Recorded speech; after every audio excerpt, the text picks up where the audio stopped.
Yeah, let's come to like you kind of got your school all finished and stuff, and like you have some cool school stories, like what happened in your school. I was kicked out of every school I ever went to. Yeah, no, I read that too. But then you got your general degree in something. There, my GED. Yeah, my school stories aren't that cool. Aren't they cool? I don't have that many. You know, I was a fucking juvenile delinquent. You know, I was like your first LP. Right, exactly. Yeah. And you know, I had a very difficult time doing anything I didn't want to do or that intellectually I thought was not necessary. And you know, so I think that I just carved my own path, you know, due to a series of calamities and fuck ups and a few good decisions. And so I'm probably the wrong person to talk to about school. All right. They had like something about it, and then a friend of me asked me about the Puffy photo and stuff. What's up with that? Like, you gave him your record? That's my man. That's your man?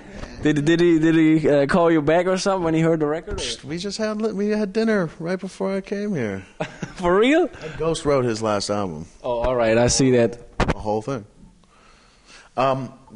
We were rehearsing in Brooklyn. You know, there's this rehearsal space in Brooklyn. Yeah. And we were rehearsing for the tour for like 2 weeks. And there was all of a sudden there was like 100 people there every day, and trucks and wardrobe and food and all this shit. And we were like, what the fuck is happening? And we eventually put two and two together, and we realized that Puffy was in the other room rehearsing. And we just thought, this is ridiculous and amazing. You know, we have to get a picture because.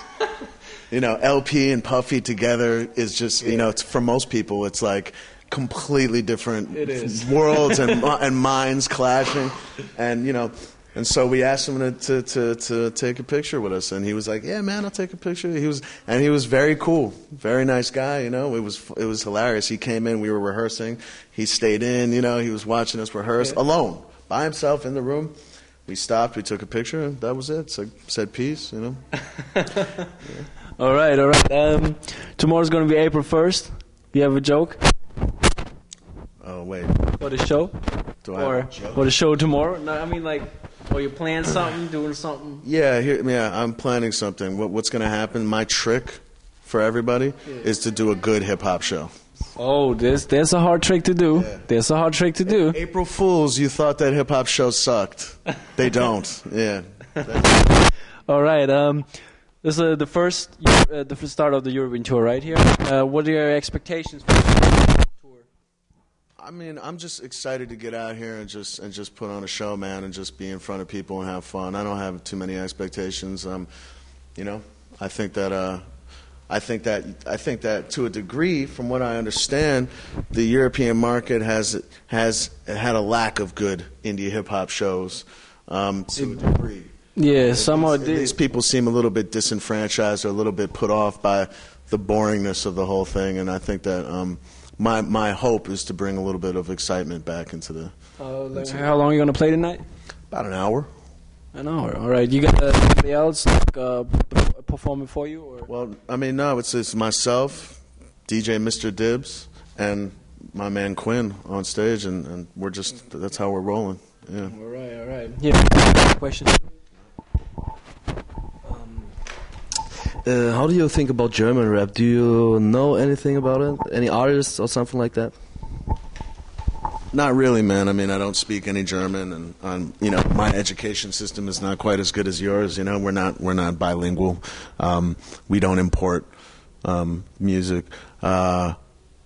So all I know a lot of times is when I come over here and I read the German rap magazines, which means looking at the pictures, and I see the ridiculous advertisements in the back for people with, like, you know, crazy guns and strippers and, like, you know, gold faces, you know.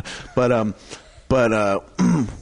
from what I understand, though, and what I've always known about Germany is that there are some real sick MCs out here and some real good hip hop out here. And Germany is one of the few places I think that I've always respected it because you guys like have your own music out here and you like that shit. And France was the first ones to be like, you know what, fuck America, we're doing our own scene.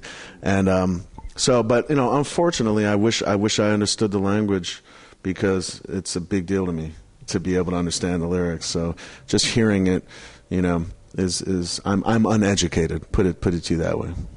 I'm sure it's very similar to the way it is in America. You have probably some really good music and probably a lot of really bad music. Where are your roots from? Like, Brooklyn. Are your roots? No, at least straight from Brooklyn. My ethnic roots? Yeah. Man, as a German, you should have known never to ask someone about their ethnic roots. It's taboo. It's taboo. No, it's not. Sure it is. They're impure. I'll tell you that much. They are. I am a Cajun, French Cajun, and I am Lithuanian, and I'm Irish. Those are my roots as I understand them. Right. But I'm also like a 10th generation New York. So yeah. All right. Do you know the Germ? You've heard of him? Oh, yeah, the Germ? He's a rapper from Germany, right? I've known years. Like I knew Germ in the 90s. Yeah, that's my man. Yeah, definitely.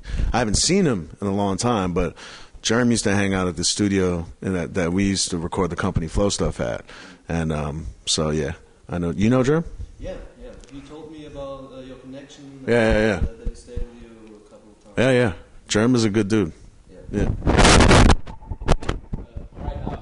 You got like for last something for our viewers and readers and stuff. Like you got something to say for them?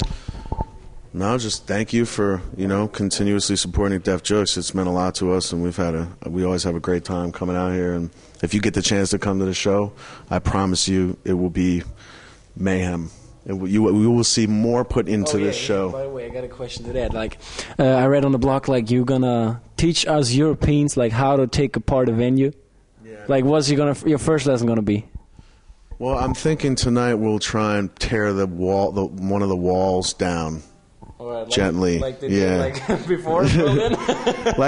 like similar to the Berlin Wall. So you really already are trained. You already know how to do this. So. We're just gonna pick a wall tonight and see if we can. Oh, that's cool. Cool. Because we're from East Germany, so we're trained. Well, there you go. So you understand the importance of this. Basically, I'm just trying to allude to the fact that we give a very high energy show, and I'm not trying. I will not stand for motherfuckers just standing in front of me looking at me. If you're doing that, I will jump in the crowd and kill you. Right. Yeah. So that's good to hear. So I probably shouldn't take the camera tonight and tape some of it, right? No, go ahead, document it. I will. So we're gonna see that on the website too, right. Some LP stuff. So thank you for taking the time talking to us. Thank you. All right.